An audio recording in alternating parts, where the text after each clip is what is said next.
ഭാരതീയ cinema ലോകത്തിന്റെ ഏറ്റവും പുതിയ പ്രതീക്ഷാ ബാഹുല്യമുള്ള ചിത്രങ്ങളിലൊന്നായ കണ്ണപ്പ എന്ന സിനിമയ്ക്ക് വേണ്ടിയാണ് ഇപ്പോൾ ആരാധകർ കാത്തിരിക്കുന്നത്. ശിവഭക്തനായ കണ്ണപ്പയുടെ ഐതിഹ്യത്തെ അടിസ്ഥാനമാക്കിയുള്ള ഈ ചിത്രം ഒരു പാൻ ഇന്ത്യൻ ഫാന്റസി പ്രൊഡക്ഷനാണ്. ചിത്രത്തിന്റെ നായകനായി എത്തുന്നത് വിഷ്ണു മഞ്ജു ആണ്.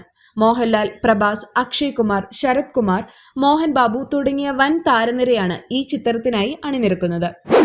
ഇന്ത്യയിലെ ഏറ്റവും വലിയ ബജറ്റ് ചിത്രങ്ങളിലൊന്നായി മാറിയിരിക്കുന്ന ഈ സിനിമയുടെ മുതൽ മുടക്ക് ഏകദേശം 150 മുതൽ 200 കോടി വരെയാണ്.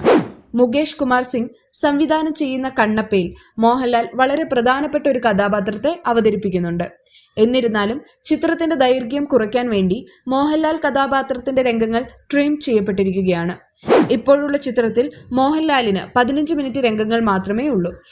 എന്നാൽ ഈ കാമിയോ കഥാപാത്രത്തിന് സിനിമയിൽ മാറ്റി നിർത്താനാവാത്ത വിധം പ്രാധാന്യമുണ്ട്. ഇതിനോടകം തന്നെ പ്രഭാസും മോഹൻലാലും പ്രതിഫലം വാങ്ങാതെയാണ് ചിത്രത്തിൽ അഭിനയിച്ചതെന്നും വിഷ്ണു മഞ്ജു വ്യക്തമാക്കിയതാണ്. 24 ഫ്രെയിംസ് ഫാക്ടറി, AV എന്റർടൈൻമെന്റ്സ് എന്നീ ബാനറുകളിലാണ് സിനിമയുടെ നിർമ്മാണം.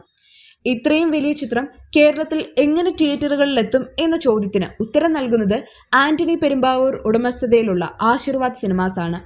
കണ്ണപ്പ കേരളത്തിലെ തിയേറ്ററുകളിലേക്ക് വിതരണം ചെയ്യുന്നതിന് ആശീർവാദ് സിനിമാസ് തയ്യാറെടുത്തിരിക്കുന്നുവെന്ന് ഔദ്യോഗികമായി പ്രഖ്യാപിച്ചിട്ടുണ്ട്.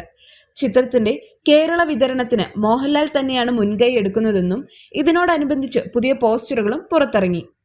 തുടരെയുള്ള ബ്ലോക്ക് ബസ്റ്റർ ഹിറ്റുകൾ സമ്മാനിച്ച് മുന്നേറുന്ന മോഹൻലാലിന്റെ ഏറ്റവും പുതിയ തെലുങ്ക് ചിത്രം കൂടിയായ കണ്ണപ്പ ജൂൺ 27-ന് ലോകമെമ്പാടുമുള്ള തിയേറ്ററുകളിൽ റിലീസിനായി ഒരുങ്ങുകയാണ്.